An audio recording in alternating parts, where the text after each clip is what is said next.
neither is true empiricism or Antonio or Nephilim Free or anybody like that. If you actually do your own independent study, you will quickly find out that the evolutionists are not necessarily being honest about their position on evolution. They know full well they don't have all these transitional fossils. They know full well that they don't have these things. Let me take camera off because for some reason, I think it's because of the weather we have out here today, I am lagging like crazy right now. There seems to be like a 2 or 3 second delay with my video and the video. So yeah, we're not making these claims for our health. I could have done this at any time and showing you a bunch of videos where people other than myself disagree with evolution. It's just that some evolutionists believe this theory so much without objectively looking at it, without actually taking the time to study and look at this topic. They look at it so much like that they really believe that there's only like 3 or 4 people disagreeing with it. You know what I mean? Like everybody else in the world is just following the theory of evolution. Here in New Jersey, a lot of these young people that go to these grammar schools over here are laughing their butts off at it. And it's not just them. People are coming home saying, you know, telling their parents. My nieces and my nephews come home and tell me sometimes that my teacher told me I was related to a dog. You know, and the only reason they didn't bust out laughing was because they wanted to get a good grade. And I tell them, I said, well, you know, you fail, who cares? And if you do get a good grade, you know, you get a good grade. But, you know, I prefer you get into something that actually matters at the end of the day, like math or something like that. Being an expert at a fairy tale is not going to benefit anybody whatsoever. Not to mention when that fairy tale can be debunked by a child these days.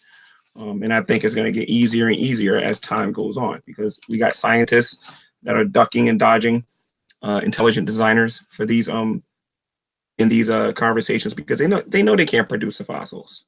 They know they have to use their imaginations and they have to pretend in order to make sense out of evolution. They know they have to do this because if they don't, their theory is destroyed all day, every day.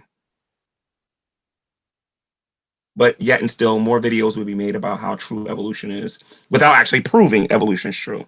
They'll give you what they think. They'll give you their ideas. They'll give you their imaginations. They'll do everything but provide the evidence. Now, we got some people online here and in our society that will say, you know, you got these people making videos about evolution, about stuff that they don't even know. They can't even define these words. They don't even know what these things are. Even though I just got finished debating somebody on evolution, I thought I did really good in that debate. You can check it out on his YouTube channel. It's the only debate I've ever had on here. I'm going to be having a second one soon on abiogenesis because I believe that's even crazier than evolution. Something being called science that cannot be produced in the laboratory at all. You know, they keep talking about the Miller experiment, and the Miller experiment was a failure. They could not produce the amino acids that they needed in order to prove that abiogenesis is true. Not to mention you have so many scientists disagreeing about the environment and what the environment was like. Most evolutionists don't even agree on what was the first living organism. It's extremely subjective. There's nothing factual about it whatsoever. Absolutely nothing. So I'll keep myself open to have one-on-one conversations with evolutionists if they can actually provide evidence, me and my friends.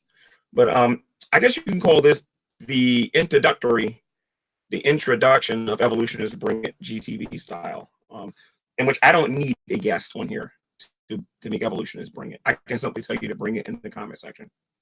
Or I can invite someone, and if they come, they come. And if they don't, they don't. And I actually show a video or show you a paper, because I'm going to be doing that too.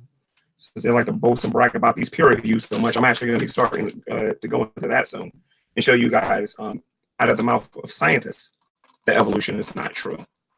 Now, some people want to hear this from a biologist. I'm going to work hard to try to make that happen, where I can get a biologist to tell you that evolution isn't true. But considering we have the descent from Darwinism, and many of those people on that list happen to be biologists, that won't be very hard to do at all. So if you are a person that holds to intelligent design, hold your head up. This year on GTV, We are not only going to prove that evolution is wrong, we're going to show you real science on this channel. We're going to show you how to argue for intelligent design. More importantly than that, we're going to debunk evolution using their own science, and we're going to do it with using their own.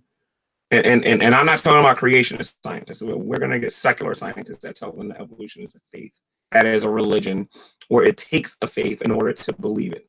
There's nothing factual about you being related to a worm. However, a designer could have used the same material to make you and the worm. And that makes a lot more sense. And it can actually be demonstrated, unlike the idea that I'm related to a zebra. GTV.